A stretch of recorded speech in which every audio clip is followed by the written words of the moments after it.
Open your Bibles, if you would, to Job chapter 24. Job chapter 24. This was a little more of a difficult chapter. If you were reading through, maybe you saw a few things in here that were maybe a little different from what we're used to seeing for Job. I was pulling up, looking at differing ideas of what people thought of this chapter. And the one thing I noticed the most was quite a few commentaries think that this is not Job in chapter 24. They think it's Zophar or one of the other friends, their extended conversation. They did not want to assign what is said here to Job because they see it as pushing pretty close to blaming God and sinning. I disagree. I see it a little differently, but we'll work through it here and we'll see what you think and we'll chew on a few things. I'm titling this chapter, Those Bent on Evil. And then skipping from verse 1 to verses 2 to 12, they often prey on the weak, those who are bent on evil. They hide under the cloak of darkness. They are destined for destruction. That's the way I break this down. So let's look through these. We'll start with verses 1 through 12, and we'll see what we'll see. Why are times not stored up by the Almighty, and why do those who know Him not see His days? Some remove the landmarks. They seize and devour flocks. They drive away the donkeys of the orphans. They take the widow's ox for a pledge. They push the needy aside from the road. The poor of the land are made to hide themselves altogether. Behold, as wild donkeys in the wilderness, they go forth seeking food in their activity, as bread for their children in the desert. They harvest their fodder in the field and glean the vineyard of the wicked. They spend the night naked without clothing and have no covering against the cold. They are wet with the mountain rains, and they hug the rock for want of a shelter. Others snatch the orphan from the breast, and against the poor they take a pledge. They cause the poor to go about naked without clothing, and they take away the sheaves from the hungry. Within the walls they produce oil. They tread wine presses but thirst. From the city men groan, and the souls of the wounded cry out. Yet God does not pay attention to folly. Interesting. So definitely we see those who are bent on evil, they definitely are preying on the weak. And at this point, we've looked at several chapters, and Job has been staying pretty steadfast on saying that he doesn't know what he did, but he had not sinned.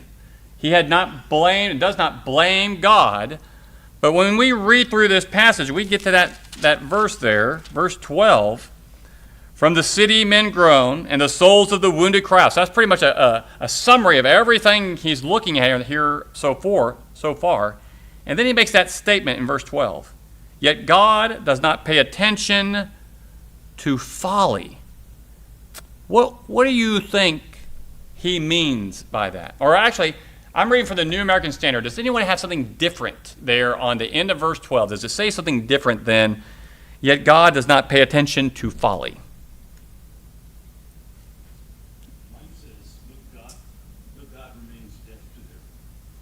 Deaf to their prayer. I read that in several of the different translations as well. So God does not hear their prayer. So apparently Job is saying they're calling out to God, but God does not answer.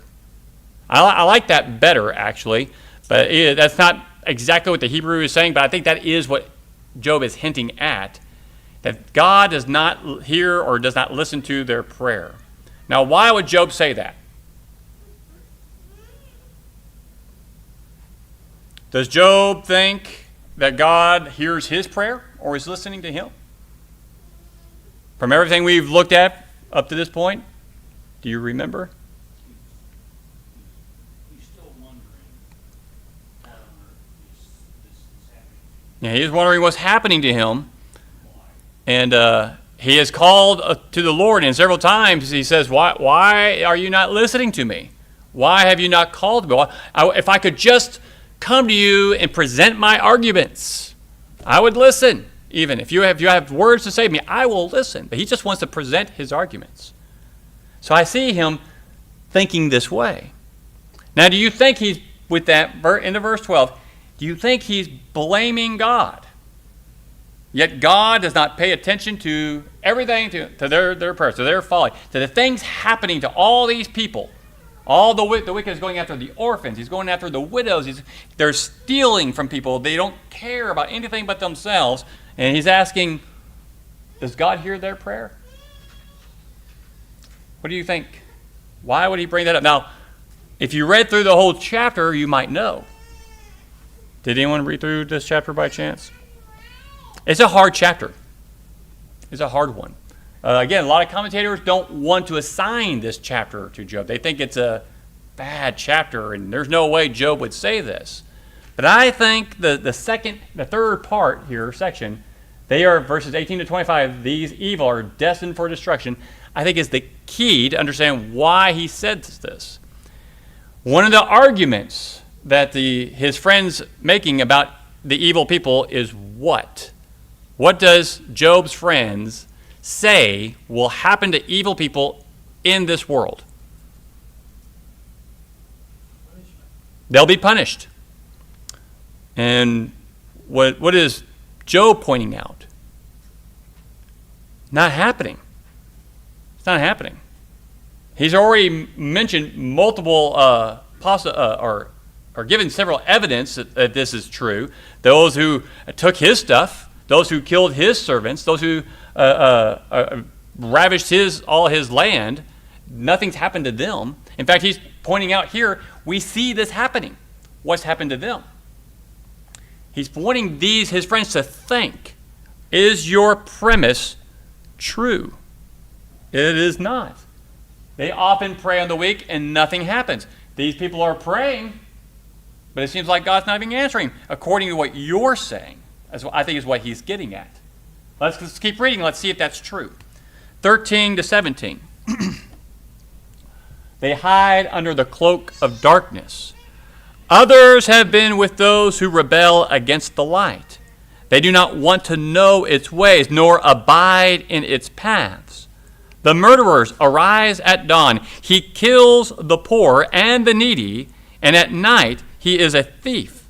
The eye of the adulterer waits for the twilight, saying, no eye will see me, and he disguises his face. In the dark they dig into houses. They shut themselves up by day. They do not know the light. For morning is the same to him as thick darkness, for he is familiar with the terrors of thick darkness. Okay, what is he saying? It's interesting. Give me two words that really bring out the theme of that section that you see mentioned the most. What do you think? Darkness, and that's in contrast to light.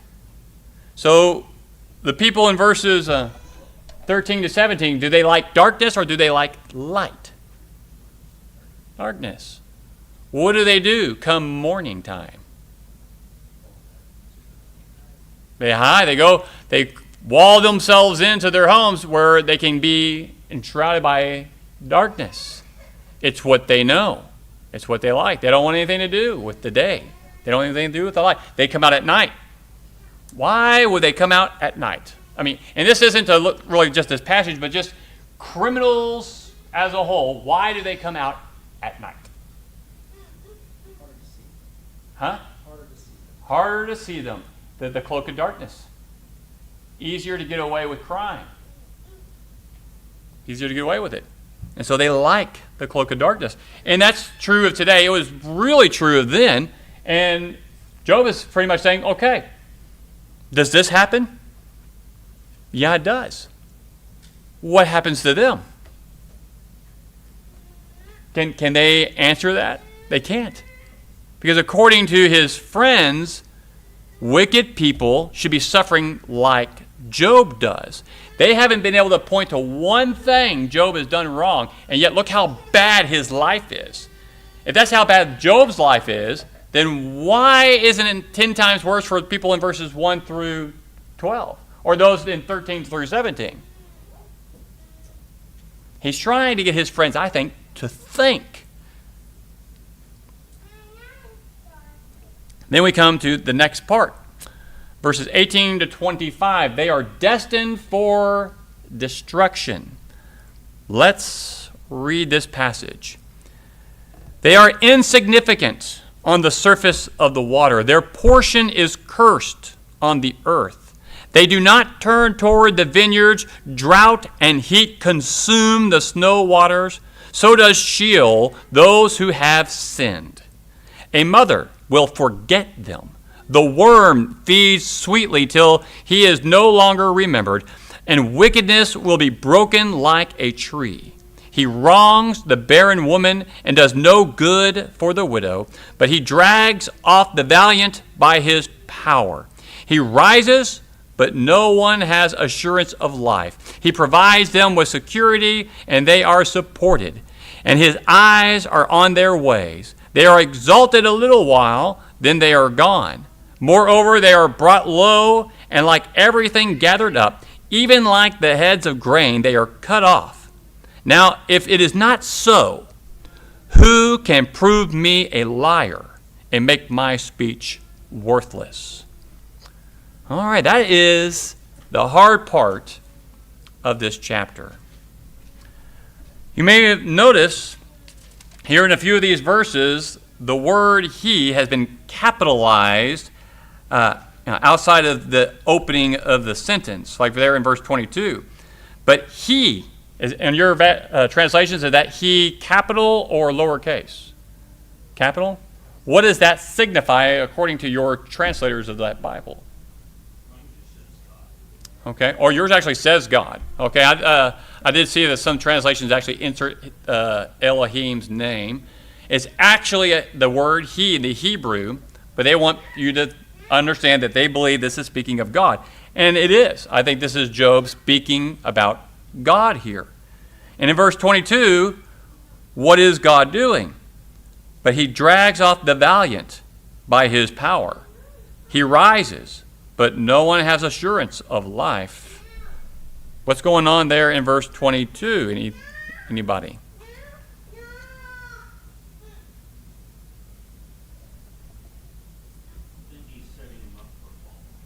Setting them up for a fall.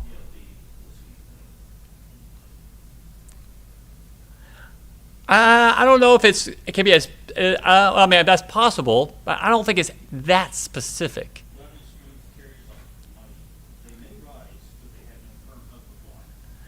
No, I think from what I'm reading from the very first, at verse 18, all the way to here, do the wicked, do they live or will they die? According to this passage here, they are insignificant.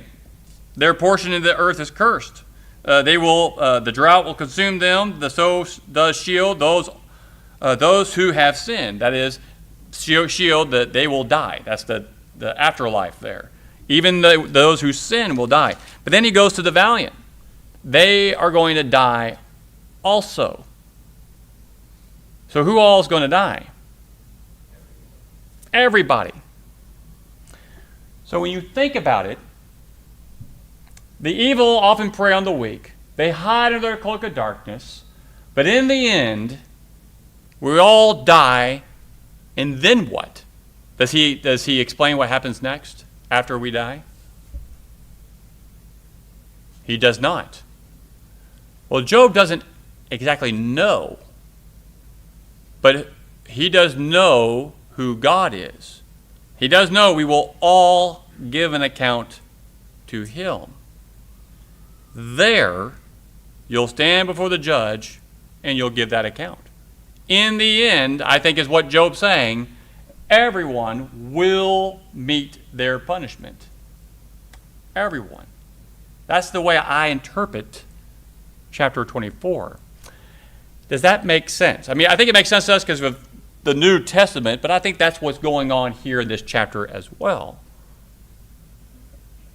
No one's going to get away with it. Nobody, that's right. But according to the Friends, they believe that too, but they think the wicked, they perish and they suffer now. And Job's point, and from verses 2 all the way to 17, shows not true. I've got plenty of evidence to show evil people do not always suffer in this life. Because they say he's suffering because he has sinned, although they don't know what sin. They couldn't even point to it. You can't even find it. So if his sin is so minuscule, so hard to find, and yet he's suffering so much, how much would those suffer in verses 2 through 17 with all the sin they've done? And yet we don't see them suffering at all. But one thing we do know, we will all die. And they know what will happen next. You have your hand up? Yeah, Connor? I think that that's kind of the point, is a lot of what you were talking about earlier, the equivocation between Job's kind of understanding and his attitude towards this, why people interpret it as him being mad at God, because like, even like the heads of grain, they are cut off. Everything meets the sun. Yep. Right? All grain is cut. So that I think is kind of just extrapolating from there. He is saying that we all meet the same end ultimately. The worms and all that imagery and what have you. It's, I think what you're saying is kind of pointed. It's not what happens here, it's what happens after, the account that you are able to take. Yeah, accounting of what? The life you lived. Exactly. Yeah. But I can also see why the commentary would say he's howling at the moon with this, right? Because he's saying, well, why is this? Why are we looking and equivocating these two different lives, and why do they meet the same end? Okay. In that way, I can kind of see what some of the commentaries say. Yeah, they get a little confused about this. Let's go back to verse 12 then. That in the verse 12, yet God does not pay attention to folly, or he does not hear their prayer. When I was first studying this is the first time I've really given this depth of a study to Job. First time I saw that, I thought, man, surely that should be a question.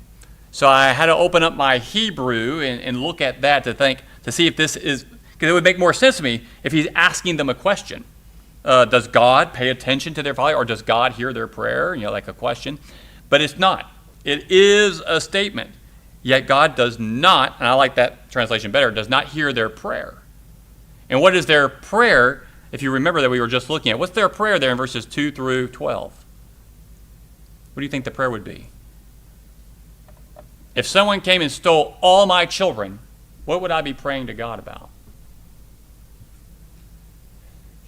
Bring them back. Bring them back. Yet God does not hear their prayer, he's saying. What does he mean? Doesn't happen. It's not answered. Why wouldn't it be answered? Because of wicked, evil people. Why do bad things happen to good people? Not a rhetorical question. What do you think? What? Huh?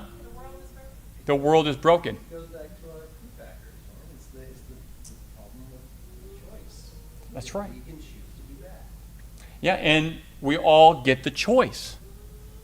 And God's going to give us ample opportunity to make things right, to make the right choice. If he's going to give you and me a choice to do whatever we want to choose, either him or not to choose him, he's going to give that same choice to everybody.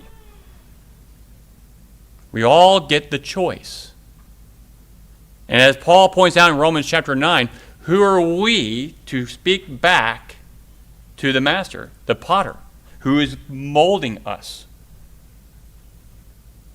The pottery doesn't say, why did you make me like this? He made you. Now, what are you going to be? A vessel for honor or a vessel for dishonor? And one day, we'll all die, and then we will be given the very thing we asked for. If we ask to be with God, we're going to do what God says. If we don't want to be with God, then we won't do what God says, and he will give us. He will answer that and give us exactly what we want. Life without him, which is what? Hell. He won't be there. His influence, his power, it will be completely away from God. What would happen to our universe if God literally did pull himself completely out of it and didn't touch it at all? Because who causes all things to continue the way they are? God does. But what if he pulled out? It'd be horrifying. Maybe it would be hell. And so I think he will answer everyone's requests. He'll give them exactly what they want. And I see Job hinting at that in this chapter. Does that make sense? I hope so. I felt like that was a hard chapter. And it definitely requires more study on my part, but that's where I'm at right now.